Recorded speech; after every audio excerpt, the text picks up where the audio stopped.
Bien. Donc, l'exercice 3, tout le temps sur la continuité.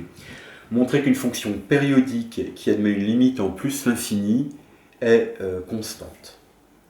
D'accord. Donc, d'abord, qu'est-ce que c'est qu'une fonction périodique? Donc, vous avez f qui part de R, qui arrive dans R, et on suppose qu'elle est périodique.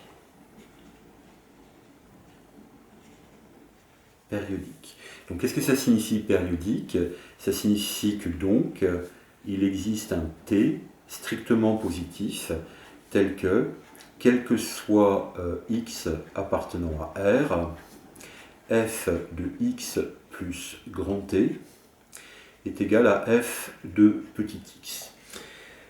Ensuite, on suppose que la limite en plus l'infini existe, donc c'est un réel.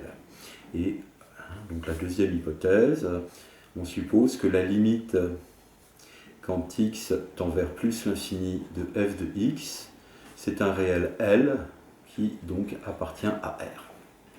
Alors, bon, on pourrait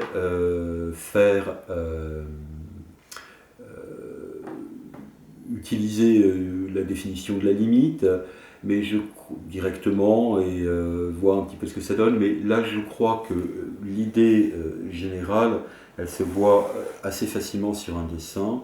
Donc vous avez une fonction qui est périodique et qui admet une limite L. Disons que voilà la limite, en plus l'infini.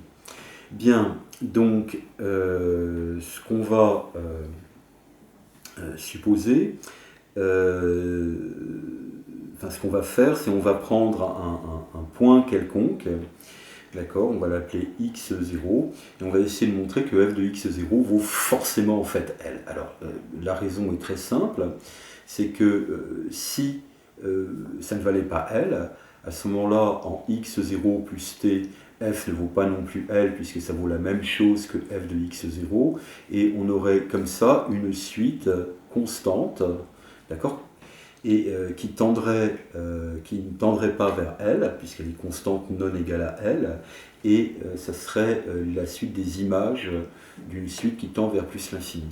D'accord? Donc il y aurait une contradiction. Alors, si f n'est pas constante égale à L, n'est pas constante égale à L, alors on trouve un point, on trouve x0 appartenant à R, tel que f de x0 ne vaut pas L. D'accord? Bon, la périodicité, c'est une récurrence évidente. Donc, plutôt, par ailleurs, comme f est périodique, de période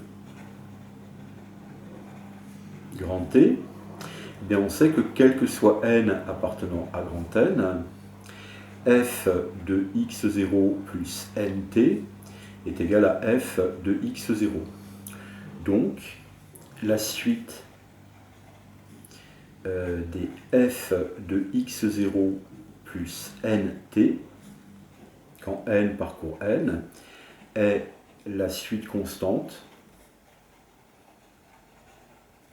égale à f de x0, donc est différente de L. Donc, elle tend vers f de x0. Donc, cette suite tend vers f de x0. Excusez. D'accord? Mais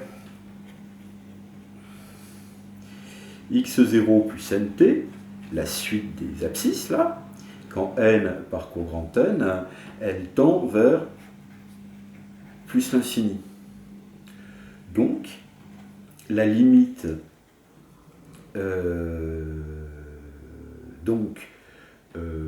la limite de f de x0 plus nt, quand n tend vers plus l'infini, elle vaut L. Pour quelle raison?